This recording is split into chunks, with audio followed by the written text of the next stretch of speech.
Hello friends, नमस्कार दोस्तों। आज जो वीडियो मैं बना रहा हूँ अपनी बालकनी में बैठ के, स्कूटर के ऊपर बैठ के बना रहा हूँ, क्योंकि मैंने कहा अभी घर में कोई है नहीं, लाइट वाइट लगाने का, इधर धूप आ गई है तो लाइट ज़्यादा लग नहीं सकती। तो मैंने कहा इस समय लगभग 2 बज रहे होंगे, तो दोपहर का टाइम है, थोड़ी छाँव भी आ गई, तो मैं कहा बालकनी में बैठ के वीडियो बनाता हूँ। तो बहुत सारे लोगों ने कमेंट किया, आपने वीडियो के नीचे कमेंट पढ़े होंगे कि भी, या इंस्टाग्राम पर भी कमेंट करते हैं कि आप ही हमें बता दो। देखो डूडू को मालूम पड़ गया मैं वीडियो बना रहा हूँ, अंदर से कुकड़ू कर कमरे के अंदर बैठा हुआ है। तो बहुत सारे लोग ये पूछते हैं कि यार आप हमें बता दो कौन से स्टॉक्स में पैसा लगाएं या कहाँ इन्वेस्ट करें। तो मैंने कहा चलो उनको जवाब देते हैं। देखो दोस्तों, क्या है, कभी भी किसी के कहने पर पैसा नहीं लगाना चाहिए। कोई जितना मर्जी आदमी अपने आप को होशियार बने, डेढ़शाना बने, वो चाहे मैं हूँ या कोई भी और हो। मैं हूँ ये आपको बात बोल रहा हूँ, कोई और होगा वो ये नहीं बोलेगा, क्योंकि उसकी ईगो अटक जाएगी, वो बदनाम साबित हो जाएगा। मतलब उसको लगेगा कि यार मैं फिर कम अकल वाला हो गया, चलो मैं इसको कुछ ना कुछ बता ही देता हूँ। तो फिर होगा क्या, वो आपको कुछ भी बता देगा, फ़ायदा भी हो सकता है, नुकसान भी हो सकता है। मैं हमेशा सेल्फ़ मोटिवेशन, सेल्फ़ नॉलेज पर विश्वास रखता हूँ कि आप अपनी नॉलेज को खुद गेन करो, खुद सीखो। अपनी उससे गलती तो होगा ना, गलतियों से सीखो। तो इन्वेस्टमेंट करने के 2 तरीके हैं।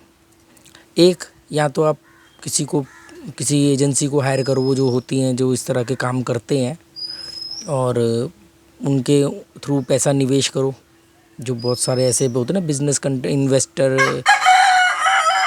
इन्वेस्टिंग कंसल्टेंसी, या जो होता है, जो भी पैसा आपका निवेश करते हैं, दावा करते हैं हम आपके इतना % रिटर्न दिलवाएंगे, उनके थ्रू। दूसरा ये कि खुद, और आज खुद करना बहुत आसान हो गया है, क्योंकि सारी जिन भी जगहों पर आप निवेश करना चाहते हो, वो सारी जगहें आप डायरेक्ट निवेश कर सकते हो। बीच में कोई कमीशन नहीं, कोई दूसरा थर्ड पार्टी नहीं। आपके मोबाइल, एक स्मार्टफोन से सब कुछ आप कर सकते हो। तो आप खुद कर सकते हो। इसके लिए देखो, आपको सिर्फ 2 से 3 महीने का वक्त आपको देना है। 2 से 3 महीने के अंदर आप किसी भी टॉपिक पे आराम से इतना तो समझ जाओगे कि नुकसान नहीं उठाओगे। भले बहुत बड़ा प्रॉफिट ना उठा पाओ, पर नुकसान नहीं होगा आपके निवेश पर।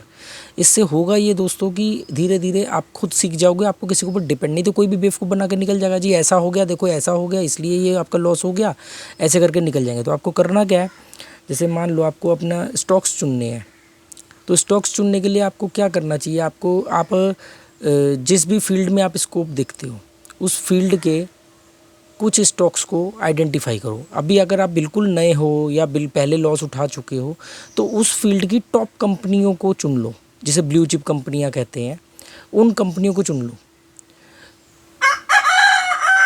जैसे हम आईटी फील्ड की बात करें तो इन्फोसिस हो गया, जैसे हम टाटा ग्रुप हो गया। टाटा की कंपनियां क्या सब जगह पर हैं, तो आपने जिस भी फील्ड में चुना उसमें टाटा ग्रुप चुन लिया। लार्सन एंड टूब्रो है, और रिलायंस है।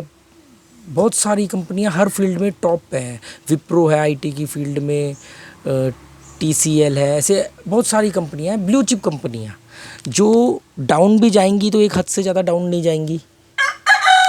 ये कंपनियां आपको बड़ा प्रॉफिट नहीं देंगी, पर बड़ा नुकसान भी नहीं देंगी। मतलब इनके नुकसान की चांसेस बहुत कम होते हैं, इसीलिए प्रॉफिट कम बड़ा मिलता है, पर आपका पैसा सेफ रहता है। छोटा छोटा इन्वेस्टमेंट करो, उसके ऊपर नज़र बना के रखो। हर फील्ड, जिस भी फील्ड में आपको लगता है, जैसे मान लो आपको लगता है कि यार ये जो सोलर फील्ड है, जो आने वाला ज़माना सोलर का है, तो सोलर फील्ड जो है उससे जुड़ी हुई कंपनियों को आप चुन लो कि भी उसमें थोड़ा सा इन्वेस्ट कर दिया, या जो भी आपको लगता है उसकी टॉप कंपनियों को चुनो। टॉप कंपनियों में आपको रिटर्न एफडी से तो ज़्यादा मिलेगा, पर बहुत ज़्यादा नहीं मिलेगा। मतलब वो आप डींगे नहीं हाँक पाओगे, यार मेरा इतना पैसा इतना बढ़ गया। पर क्या है कि जब आपने टॉप कंपनीज़ का पोर्टफोलियो बना लिया, तो साथ में अब आपने 10%, 15%, 20% आपने रिस्क भी उठा लिया, कि आपने स्मॉल कैप, जो उसी फील्ड की उभरती हुई कंपनी है, जो घाटे में जा रही हैं वो नहीं, जो छोटी कंपनियां हैं जो बड़ा कर सकती हैं, उनमें भी थोड़ा बहुत पैसा निवेश कर दिया।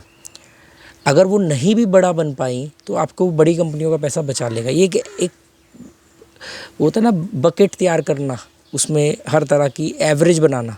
तो आप ये खुद मतलब इस सब में 2 से 3 महीने का वक्त लगेगा, आप खुद सीख जाओगे।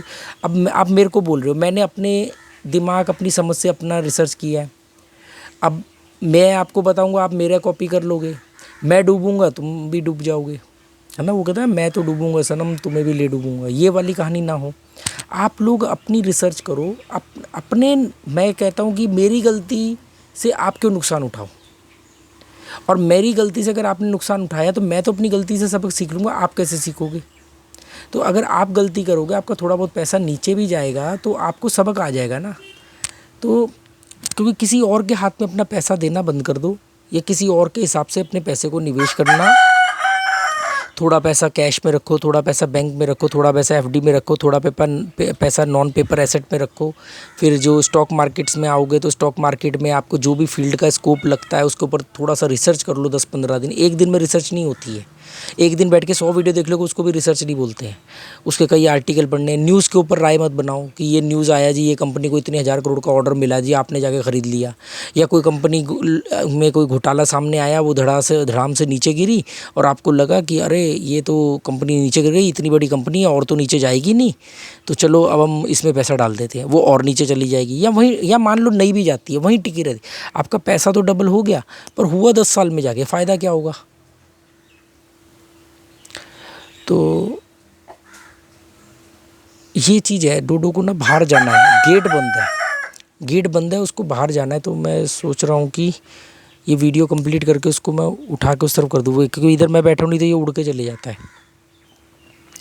तो दोस्तों उम्मीद करता हूँ कि एक छोटी सी सलाह है कि मैं ये नहीं कह रहा कि आप मुझसे मत पूछो, या मैं आपको अपने बारे में बताना नहीं चाहता कि मैं कौन से, क्योंकि मैं लगातार पैसे को डाइवर्सिफाई करता रहता हूँ और पैसे कई पार्ट में है, non paper asset, paper asset, stocks, mutual funds, India के म्यूचुअल फंड्स, अमेरिका के म्यूचुअल फंड्स जो नास्डैक है उसके। और देखो आपको ना सारी अर्निंग ना रुपीज़ में नहीं होनी चाहिए, आपकी थोड़ी अर्निंग डॉलर्स में भी होनी चाहिए। अब जैसे डॉलर्स का रेट हाई है तो आपको वहाँ पे बैलेंस हो जाएगा। तो इस तरीके से आप एक पोर्टफोलियो बना सकते हो। इसमें ये देखो, ये इन्वेस्टमेंट है, इसमें कोई जल्दी करने की ज़रूरत नहीं है, मतलब जल्दबाजी नहीं करोगे अरे आज ही करना है। अच्छा वो होता है ना, लोगों को जोश आ गया कि अब तो मैं पैसा जोड़ूंगा। सबसे पहले पैसा अपने ऊपर इन्वेस्ट करो, अपने दिमाग पर, अपनी अकल पर। जीवन में कुछ और बनो ना बनो, अक्लमंद जरूर बनो। इन्वेस्टमेंट कर लोगे, पैसा बढ़ जाएगा, कीड़े मकोड़ों की तरह बूढ़े होकर के मर जाओगे। अपने ऊपर पैसा ध्यान दोगे तो जितना पैसा रिटर्न का आएगा उससे ज़्यादा तो आप अपना, आपकी स्किल की वजह से आप कमा लोगे।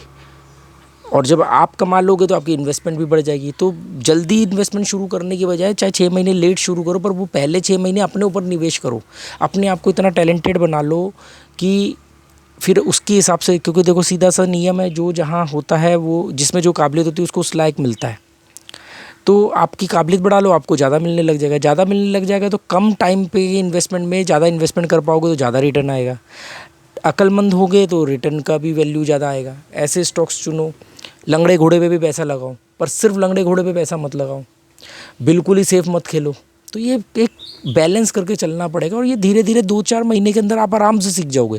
क्योंकि किसी और को मालूम पड़ जाए कि आपके पास पैसा है तो वो घुमा जाएगा, वो आपको वो स्टॉक्स दिलवा देगा, वो म्यूचुअल फंड दिलवा देगा जहाँ उसको कमीशन मिल रही है। या मान लो आपका शुभचिंतक है पर बेवकूफ़ है, तो वो शुभचिंतक क्या करेगा, बेवकूफ़ के चक्कर में वो आप भी डूब जाओगे। कहते हैं ना कि मूर्ख दोस्त से अक्लमंद दुश्मन ज़्यादा अच्छा होता है। तो बाकी आप लोग खुद समझदार हो। Okay, good bye, thank you.